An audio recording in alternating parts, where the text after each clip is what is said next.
Ça y est, on y est. Il était une fois le monde Project. Impossible de ne pas se rappeler comment tout ça a commencé. C'est l'histoire de deux potes ordinaires à qui il arrive des choses extraordinaires. Et un jour, ils ont décidé de les partager sur Internet. L'émission Il était une fois le monde a vu le jour il y a 1 an et demi. Et c'est 2 de nos épisodes qui ont lancé ce projet. Un épisode sur le Saint Graal, ainsi qu'un autre sur le Templier. Pour vous rafraîchir la mémoire, petit retour en arrière.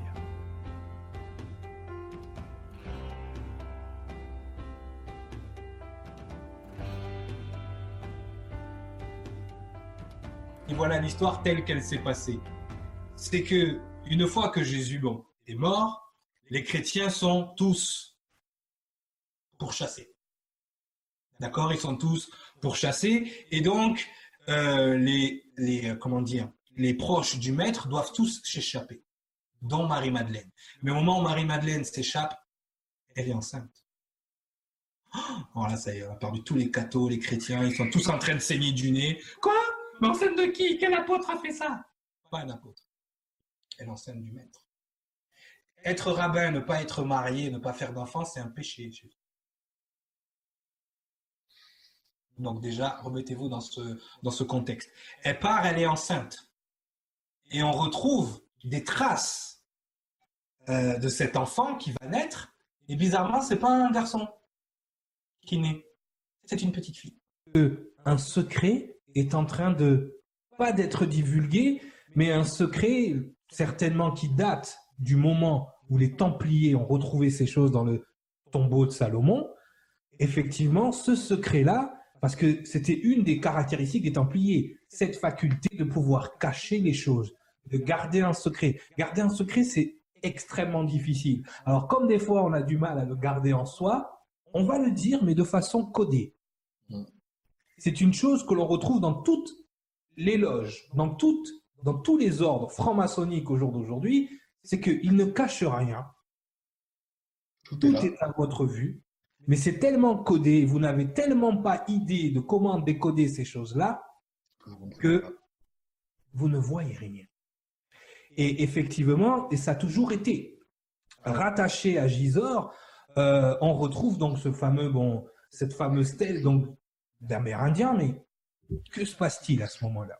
Pour comprendre ce qui se passe, on doit aller faire un petit voyage du côté de Scarborough, qui est une ville donc en Grande-Bretagne, où on peut retrouver un monument.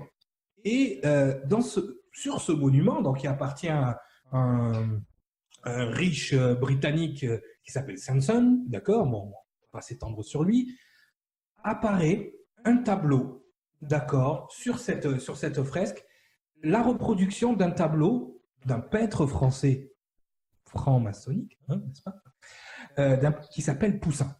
Il a un joli nom, Poussin, hein, d'accord. Ce tableau s'appelle Les Bergers d'Arcadie. Donc là, je vais vous mettre le tableau à l'écran pour que vous le reconnaissiez. Les Bergers d'Arcadie. Donc on va regarder qu'est-ce qu'on voit sur ce tableau. Et qui apparaît donc sur cette fresque de Scarborough. Ah oui, là, on va rentrer dans le décodage. C'est là que ça devient. Tout le côté historique, là, on y va. Donc, vous me dites si vous voyez, Sangara, est-ce que tu vois le tableau? Je te dis ça. Yes, je le vois, c'est bon. Ok. Donc, ce tableau-là est très connu. D'ailleurs, il est au Louvre. Hein. Les bergers d'Arcadie. Donc, déjà, il faut comprendre ce qu'est l'Arcadie. Arcadie, donc, ça serait cette espèce d'endroit paradisiaque, de paradis sur terre, hein, vraiment dans la culture, voilà, Arcadie. Et là, vous voyez donc, vous avez donc cette dame, vous avez un tombeau, hein, qui a priori représente le tombeau du Christ, et vous avez ces 3 bergers. Donc, on peut considérer que c'est Marie, le féminin sacré, encore une fois, hein, d'accord. Donc avec sa robe bleue. Et là, nous avons donc ces 3 bergers, hein, on peut dire peut-être 3 des apôtres. Hein, et ils sont en train de montrer quelque chose. Donc là, on peut pas le voir parce que c'est trop pixelisé. Donc, il y a une inscription à cet endroit-là précis. D'accord, Sangara? Ok, non, je t'avoue, je te suis. Donc, qu'est-ce qui a marqué sur cette inscription? Il y a une inscription, donc en latin. Là, vous le voyez. Tu as vu le changement? Et in Arcadia ego. Qu'est-ce que ça veut dire, Cyrielle? Oui, d'accord, j'y viens. Et in Arcadia ego, d'accord, veut dire moi aussi, je vis en Arcadie. Quand on connaît un peu comment fonctionnent un peu les secrets, hein, comment on encode un secret, la plupart du temps, on utilise, et ça c'est très, très fréquent dans la franc-maçonnerie, par exemple, ce qu'on appelle l'anagramme. Ils sont très friands des anagrammes. Ça, ils aiment ça. Hein. C'est comme ça qu'on cache. Il y a plein de façons de cacher un secret, hein, dans des cryptextes, là, comme dans Da Vinci Code, mais aussi dans jouer avec les lettres. Et Et in Arcadia ego nous donne l'anagramme, toujours en latin, Ite go arcana dei. Ite go arcana dei, qu'est-ce que ça nous dit en latin? Je cache les secrets de Dieu.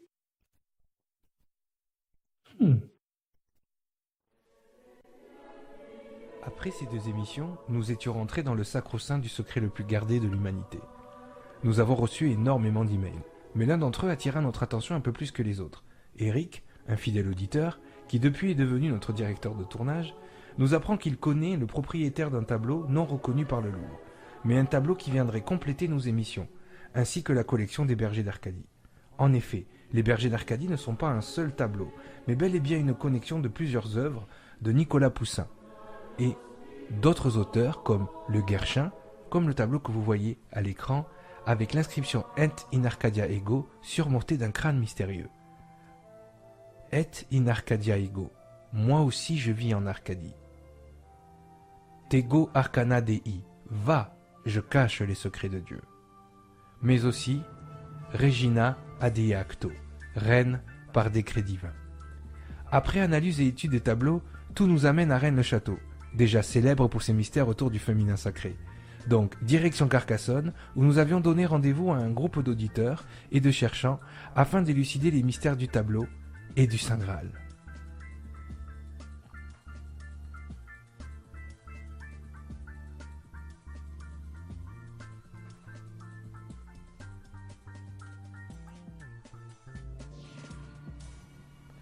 À peine arrivés, nous sommes accueillis par le symbole du féminin sacré, là devant la façade du musée des Beaux-Arts de Carcassonne.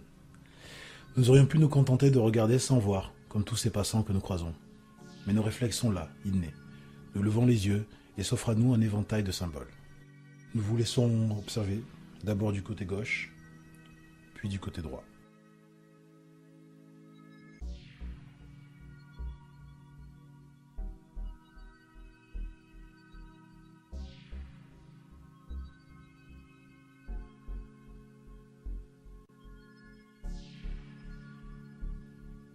Arrêt sur image.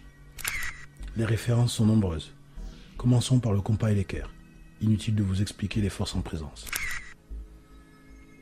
On continue. Un sextant, symbole d'un ordre maçonnique qui travaille au rite initiatique de Salomon. De l'autre côté, nous pouvons voir la coupe du Saint Graal, surmontée par l'étoile brillante du matin. À côté, un four alchimique, surplombé par un mystérieux sac.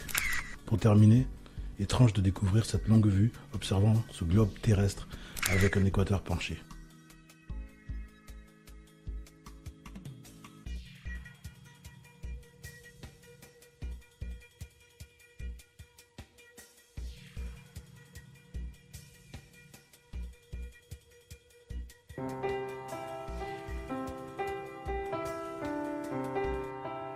Il est temps pour nous de retrouver le groupe d'auditeurs qui nous a fait l'honneur de nous accompagner dans cette merveilleuse aventure. Après de belles retrouvailles et un superbe accueil, nous leur faisons un rapide exposé de la journée et de nos recherches, dans une mini-conférence dans laquelle ils auront la primeur de découvrir le fameux tableau de Robertière.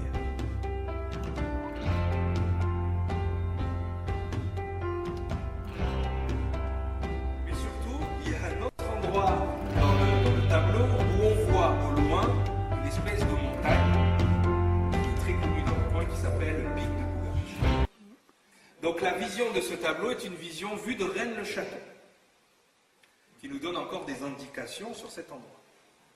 Et bien évidemment, en étudiant le tableau, on s'est rendu compte qu'il y avait énormément d'informations, énormément de choses encodées dans ce tableau, et que ce tableau va amener une pierre de plus à l'édifice, non seulement à l'émission, mais je pense aux recherches qui sont à faire sur ce terrain et sur cet endroit qui apparemment est connecté avec d'autres endroits dans le monde. Et ces endroits apparaissent aussi dans le tableau. Eric, est-ce que tu veux venir parmi le tableau un petit peu? Allez, Eric va venir vous parler de laisser mon micro. Eric, Bonjour.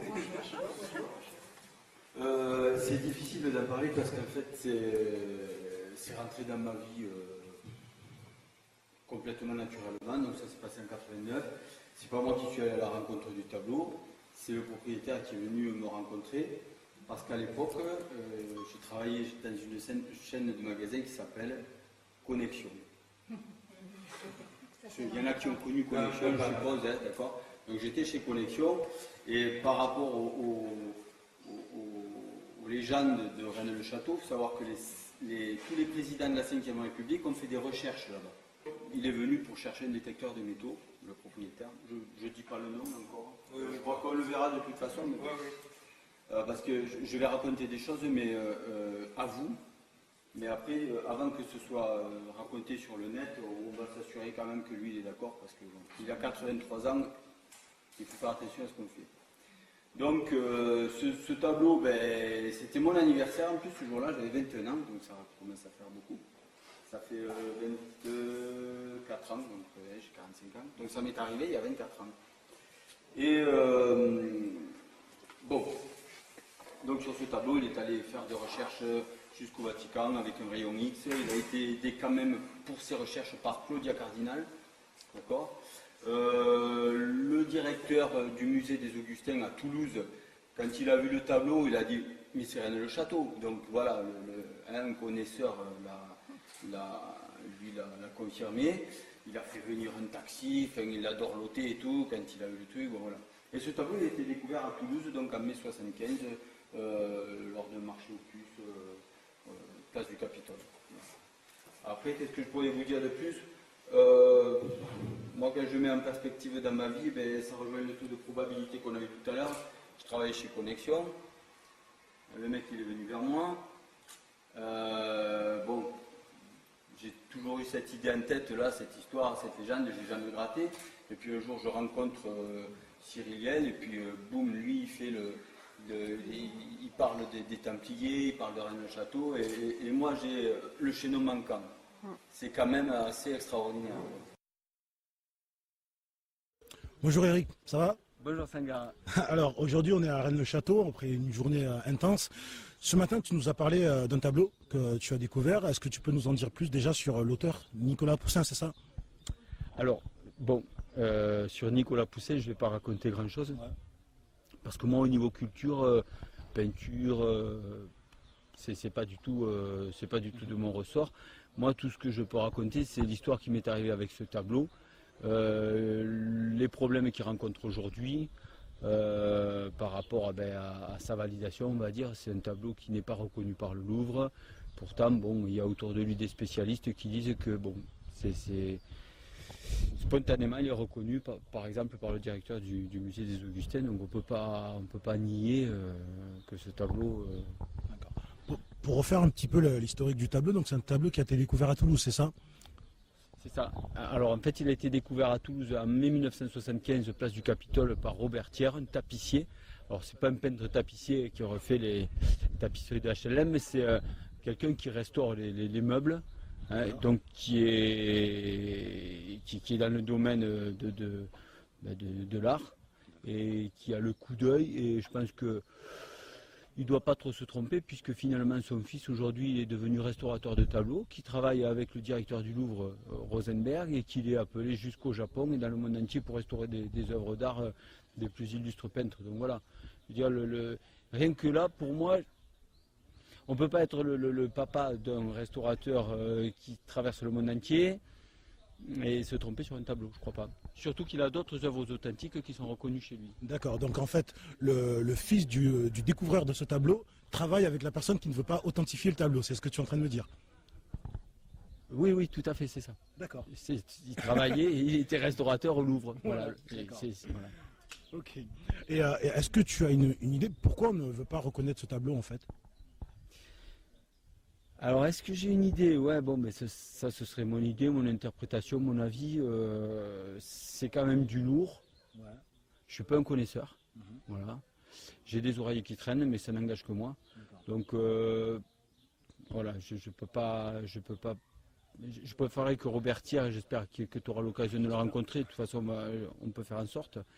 Mais pourquoi on ne veut pas qu'il soit reconnu? Alors moi je crois qu'il y a un savoir, il y a une connaissance dans ce tableau. Il a quand même été expertisé par le Vatican. Je sais que de près ou de loin, Claudia Cardinal s'est impliquée dans cette affaire. Je sais qu'au rayon X, sur le tableau, on trouve la signature de Nicolas Poussin. Voilà, moi je sais des choses comme ça. Après, je ne suis pas un expert en fait. Robert Thiers, il est venu chez Connexion à Toulouse. C'était le 26 novembre 1991. Et en fait, il recherchait un détecteur de métaux pour aller à Rennes-le-Château.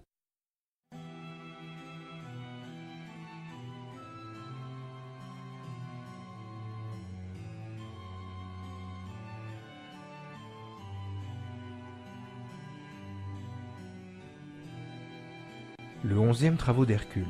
C'est ainsi que Robert Thiers nomma ce tableau trouvé par hasard sur un marché aux puces à Toulouse. Tout dans ce tableau nous rappelle les techniques de Nicolas Poussin. Des couleurs à la superposition des plans de vue, il ne faut pas être expert pour voir des similitudes avec les tableaux exposés précédemment. Robert Thiers, dans ses recherches, semble suivre un jeu de pistes l'emmenant à analyser ce tableau comme une carte au trésor, se concentrant dans un premier temps sur les lieux qui apparaissent évidents en regardant de plus près les monuments ainsi que le relief et la végétation. Le buisson de myrte, au premier plan, lui, indique Rome et le bassin méditerranéen français.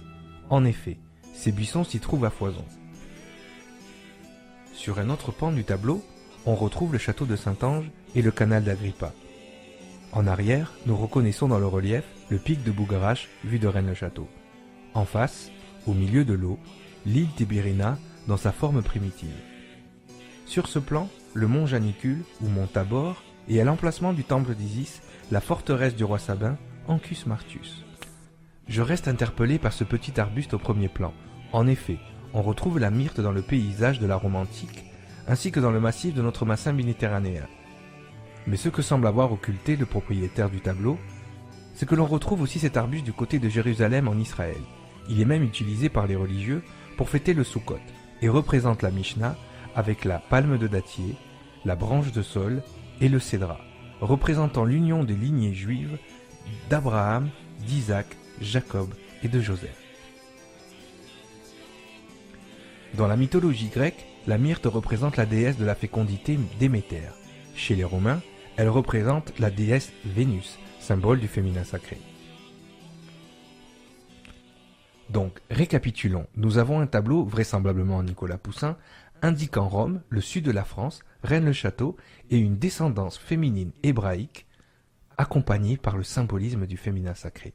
Je pense qu'il est temps de partir à Rennes-le-Château. Let's go.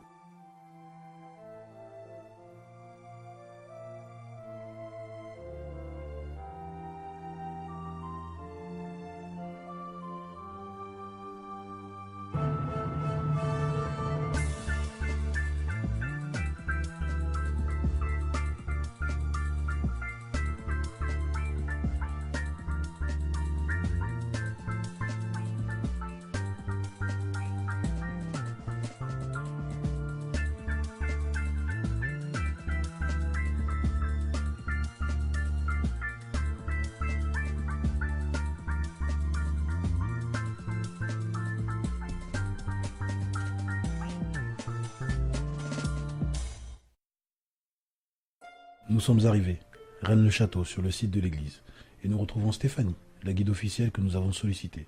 Là, elle débute ses explications dans les jardins. Nous sommes rapidement interpellés par une date qu'elle met en avant et qui entre en corrélation avec nos informations. Nous observons, nous regardons. Alors il y a une hypothèse qui voudrait que, en fait, en remettant le pilier dans le sens d'origine, en le mettant comme il était au départ, l'alpha et l'oméga donc reviendra à l'endroit. La date du coup de 1891 devient une autre date, voilà, qui est 1681. On va la retrouver sur deux éléments. On va la retrouver en fait sur le fronton de l'église. Voilà, en fait, vous avez sous la gargouille de gauche, contre le mur là-bas, vous avez une date qui est 1891, mais quand on la regarde de près, on s'aperçoit que c'est une pierre qui est retournée. Le 9, c'est un 6. Alors, en fait, la pierre a été mise à l'envers. Donc sûrement une pierre de récupération que l'abbé avait trouvée dans l'église, ou autre part, et qu'il a mise à l'envers. Là-bas à gauche, sous la gargouille. Il met tout à l'envers en fait. Il met tout à l'envers, voilà. Il met tout à l'envers. Et cette date, on va la retrouver sur un troisième élément. Donc je peux vous montrer maintenant. On fait tout à l'envers. Oui, c'est moi pas aussi, grave. allons-y. Voilà. Allons-y, soyons fous. Alors, tout à fait. Donc on le retrouve, cette date, sur une pierre tombale qui se trouvait jadis dans le cimetière. Alors cette pierre tombale, c'est la pierre tombale, merci, de Marie de Nègre-d'Able, qui est la dernière seigneuresse du château de Rennes.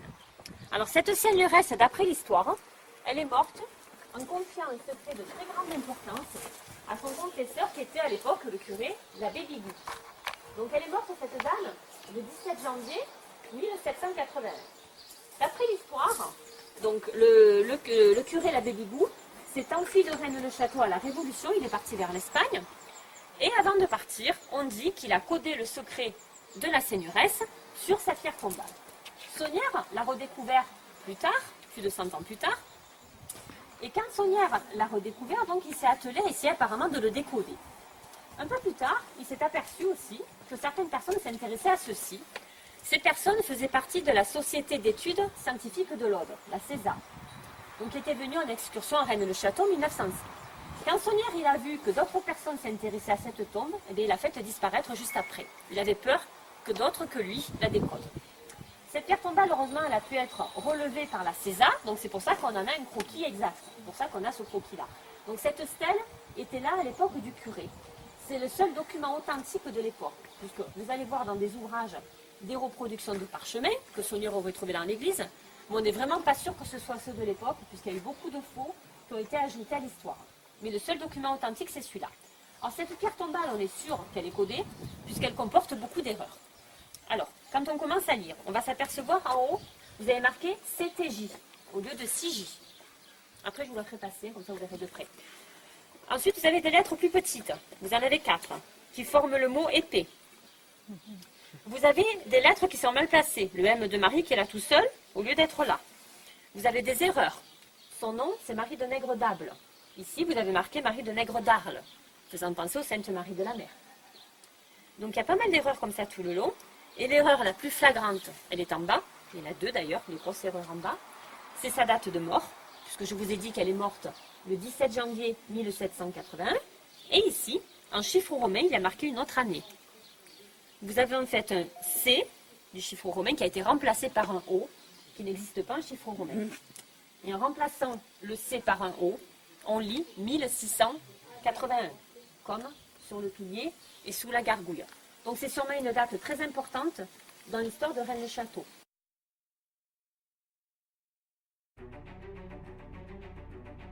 Si l'épitaphe de la tombe de Marie de Nègre-d'Able est attestée, la dalle horizontale est par contre sujette à caution. En effet, on trouve sa description dans un seul et unique ouvrage datant de 1884, Les pierres gravées du Languedoc de Jean Stubling, document apocryphe édité par le prieuré de Sion. Personne n'aurait réellement vu cette dalle. Selon certains, elle daterait du XIIIe siècle et serait donc largement antérieure à la sépulture de la marquise. Elle pourrait avoir une origine templière. Les mots exprimés sur cette dalle sont en latin, mais chose curieuse, certaines lettres sont en grec.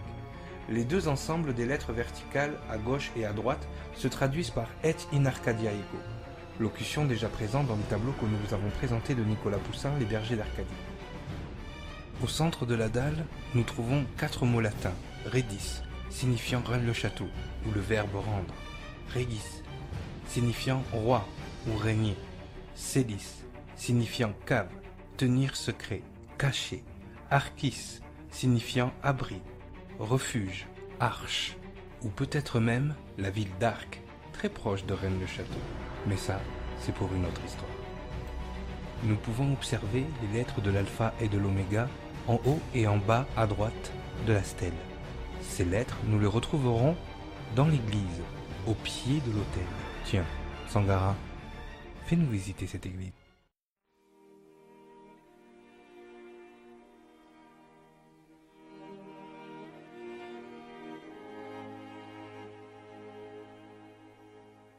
Église Sainte-Marie-Madeleine. Dès l'entrée, nous croisons le démon Asmodée, gardien des trésors. Il est surplombé par 3 anges, faisant chacun une partie du signe de la croix. À leurs pieds, on peut distinguer l'inscription suivante. Par ce signe, tu le vaincras.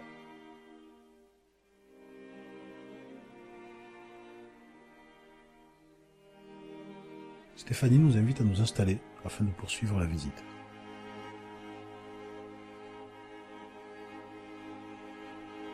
Nous ne pouvons pas nous empêcher de trouver des similitudes entre ce que nous avons vu par hasard le matin même devant le musée des Beaux-Arts. Comme le sac mystérieux chevauchant le four alchimique, que nous pouvons voir apparaître au pied du Christ.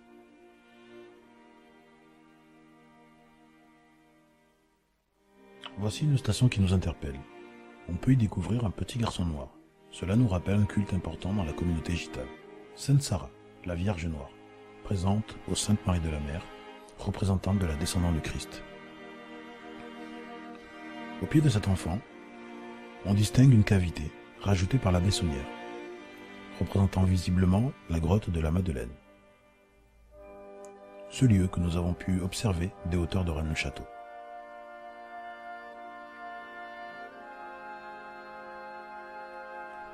Cette fameuse grotte où se rendait chaque soir la Bessonnière pour soi-disant y ramener quelques pierres.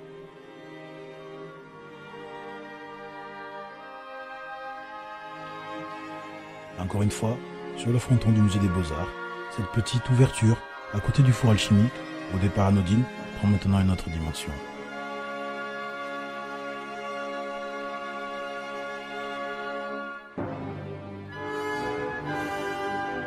Mais qu'a donc trouvé la Bessonnière en se baladant dans ces grottes?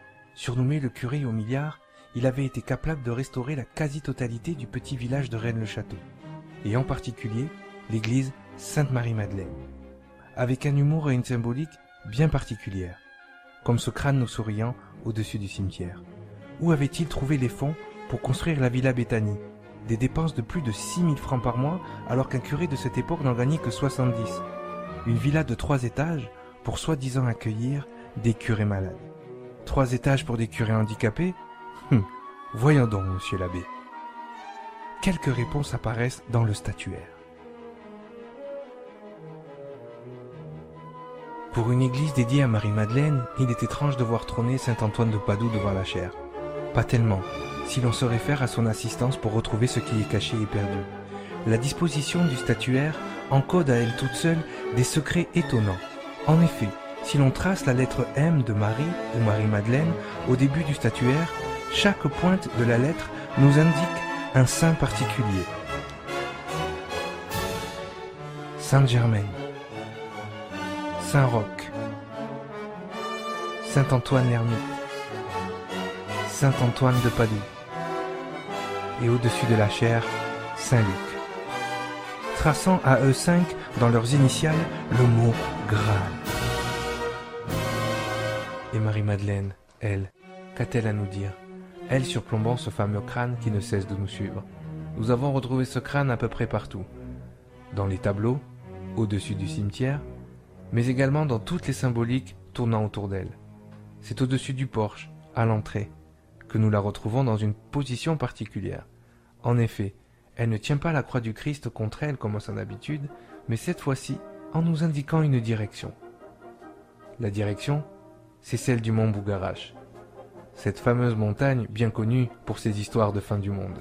Et même si pour certains le mont Bougarache n'existe que depuis 2012, nous avons un tableau en notre possession, celui de Robert Thiers, qui nous l'indique depuis le XVIIe siècle. Nicolas Poussin ou pas, ce tableau n'a pas fini de faire parler.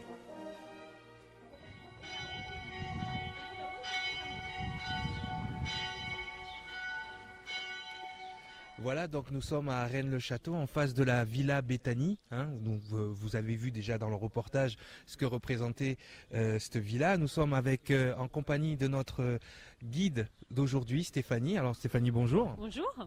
Voilà, donc Stéphanie nous a fait une visite de Rennes-le-Château, nous racontant l'histoire de la Bessonnière. Donc déjà, merci à vous, c'était passionnant. Comment on devient guide à Rennes-le-Château, Stéphanie? Expliquez-nous un peu votre parcours, qu'est-ce qui vous a amené à découvrir les mystères de cet endroit? C'est quand même un lieu magique. Je suis tombée dedans, on va dire, assez jeune, puisque j'avais commencé à lire un livre sur les trésors de France.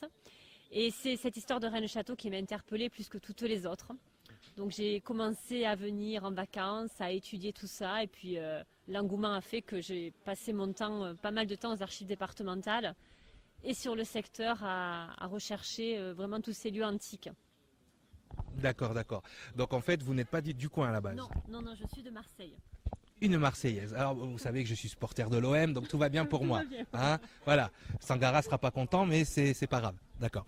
Et donc quand on découvre toutes ces choses en faisant des recherches, qu'est-ce qui germe en nous à ce moment-là? Est-ce qu'on découvre des choses qui nous chamboulent? Est-ce qu'on découvre des choses qui changent notre vision de l'endroit ou même de la planète, hein, quelque part? Est-ce qu'à partir de ce moment-là, est-ce qu'il y a quelque chose qui change? Est-ce que le paradigme change à votre niveau? Quand même, il y a pas mal de choses qui changent puisqu'on remet en cause tout ce qu'on a pu nous apprendre durant la scolarité, par exemple.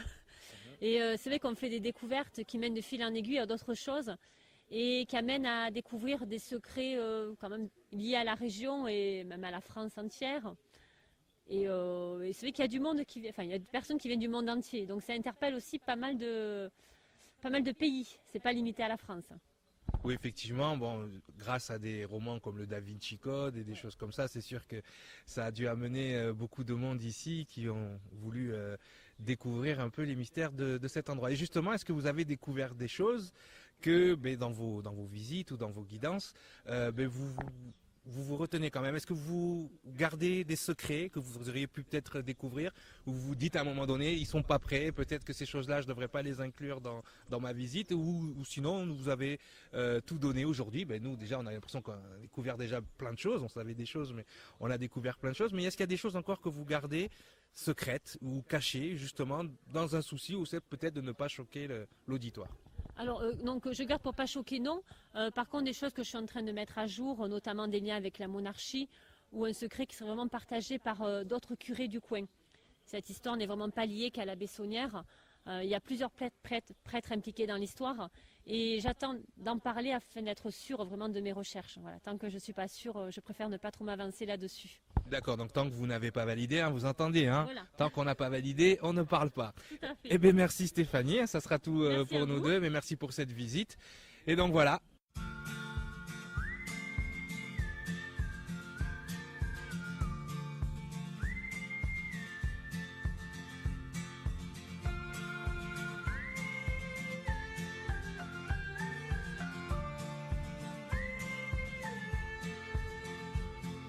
Et donc voilà, c'est ainsi que s'achève le premier épisode de notre aventure à Rennes-le-Château.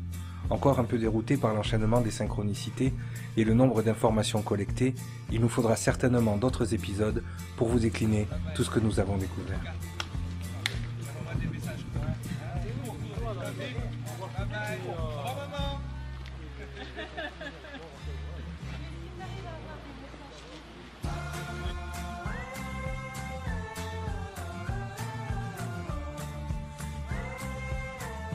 Annie nous a guidés vers d'autres pistes à suivre qui correspondent toutes à notre décodage du tableau de Robertière.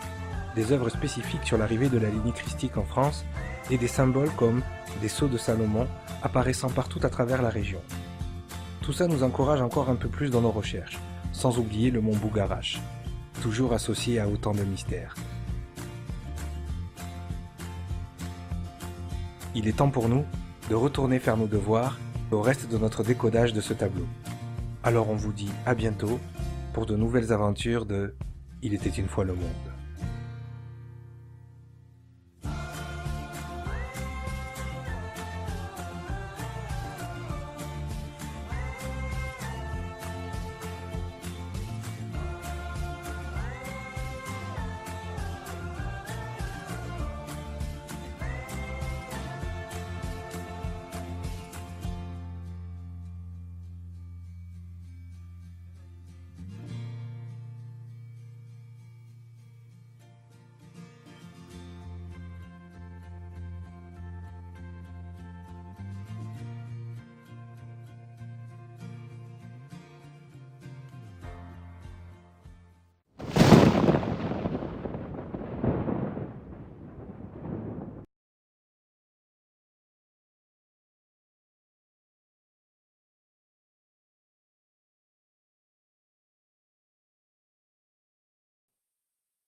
Bon, ben voilà, Sangara, hein, on y est.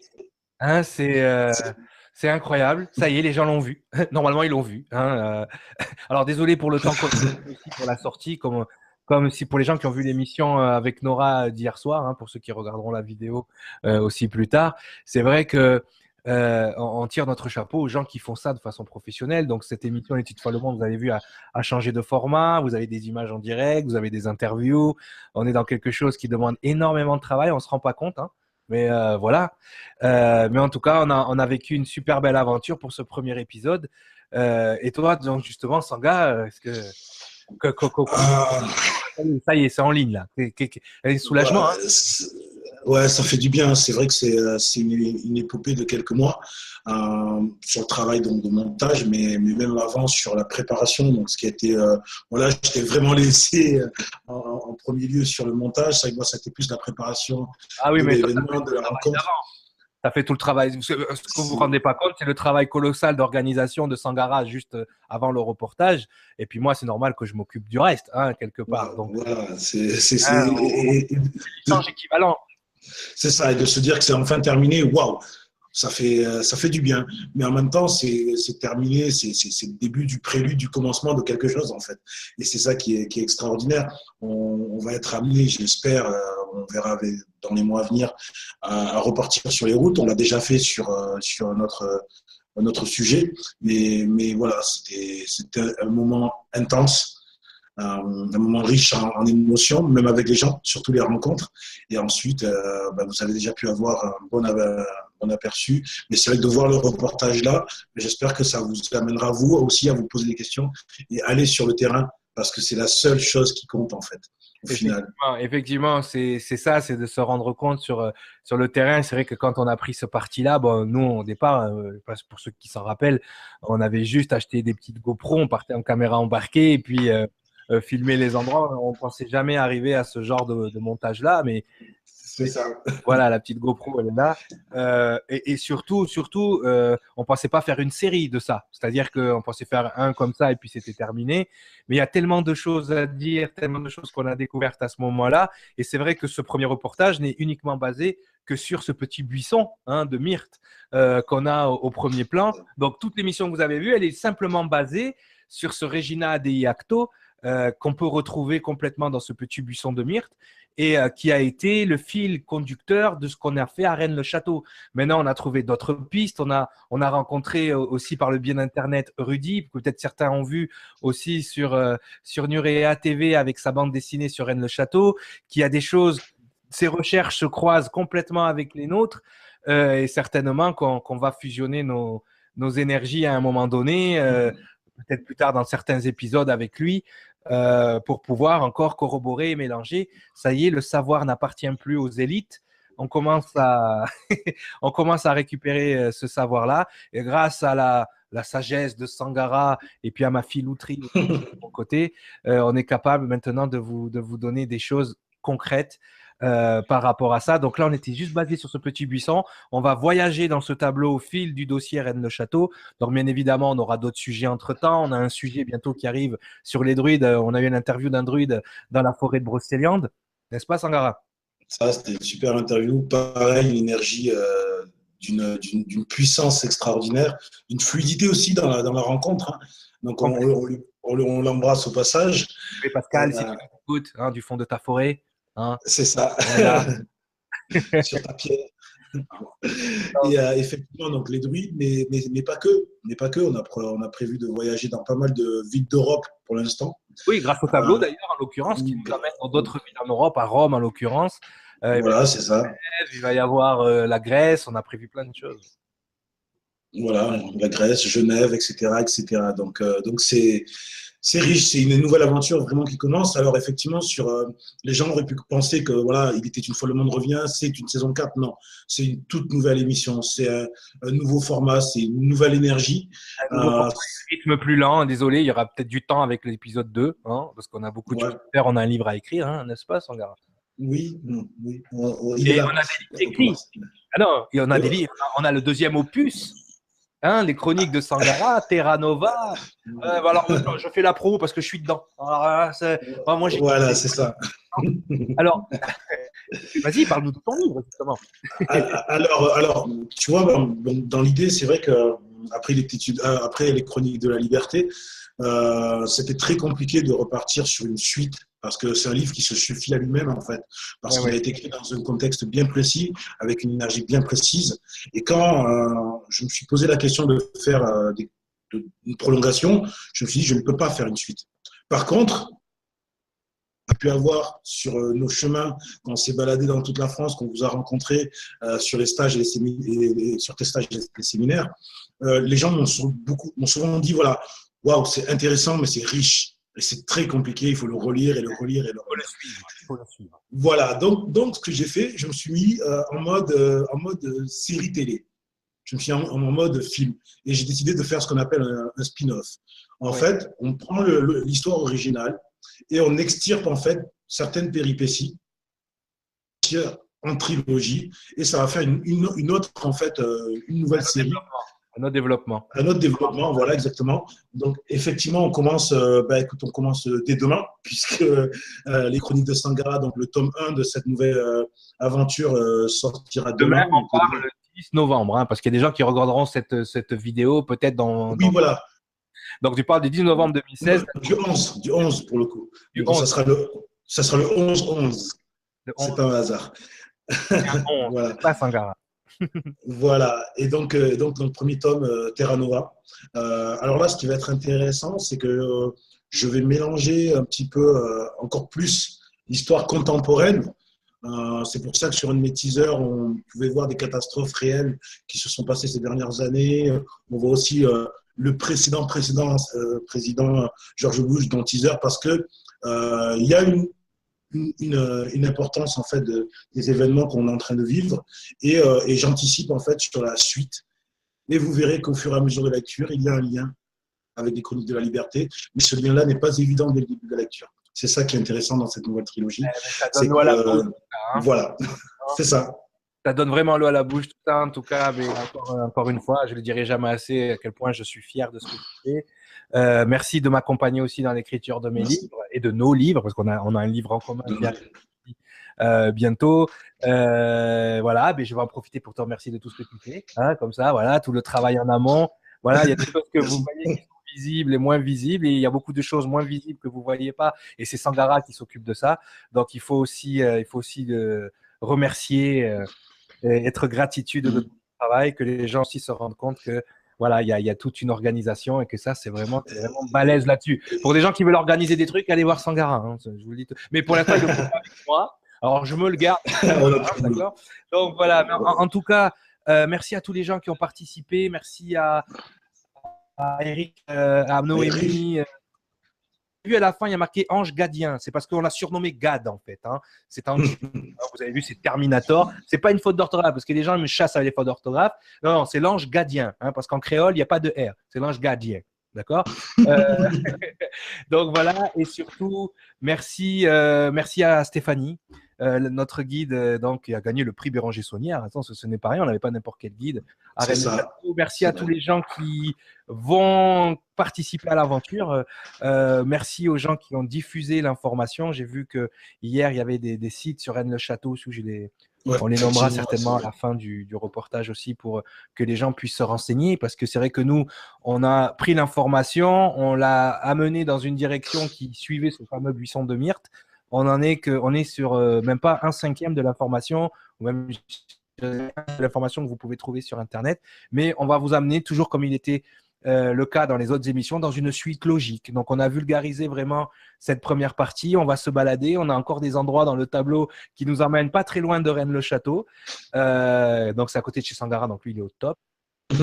Voilà. Donc, merci à tous. Merci de nous permettre de continuer cette aventure, parce que c'est aussi grâce à vous, grâce à vos vues, grâce à votre engouement et à tous ceux qui nous ont accompagnés aussi ce jour-là, à tout le petit groupe d'auditeurs. D'ailleurs, pour les gens qui veulent participer à nos émissions, on vous mettra toujours à l'avance une annonce parce que bon, on peut pas prendre tout le monde malheureusement. Mais on mettra toujours toujours une petite soirée. Tu sais, ça me rappelle l'époque. Non, une petite journée. Une petite journée, oui, plutôt.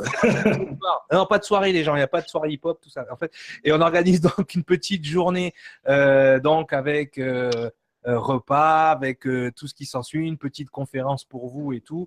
Donc pour les gens qui veulent participer, c'est aussi avec plaisir. On vous mettra toujours quelque chose. Alors c'est sûr qu'on va avoir des destinations. Peut-être que si un jour on va au Caire ou si on va, ça sera peut-être un peu plus compliqué d'organiser le truc. Mais tant que ça reste dans notre région et en France, on sera capable de vous emmener avec vous, comme on a amené des gens à Brocéliande avec le druide. Donc on va se laisser là-dessus. Hein, Sangara. Et merci encore à toi. Merci à vous tous. Il était une fois le monde project. Rennes le château à la conquête du Graal, le buisson de myrte. Hein, il y a des gens qui vont s'acheter de la myrte maintenant, j'en suis sûr. C'est ça, c'est ça. T'as oublié une personne. Un grand merci à Flo aussi d'avoir été là. Ah, et Florent, quand même. Notre Jaffa officiel. Ouais, parce que lui, il fait partie du truc. Quoi. On respire avec lui, on est avec lui. Quoi. C'est ça. Donc voilà. En tout cas, merci à tout le monde, même ceux qu'on a oubliés, parce que voilà, il y aura un défilé de toute façon. Il était une fois le Monde Project. La prochaine fois, c'est l'interview avec le druide. Merci à tous. Bonne soirée, bonne journée. À l'heure où vous regardez ceci. Merci, au revoir.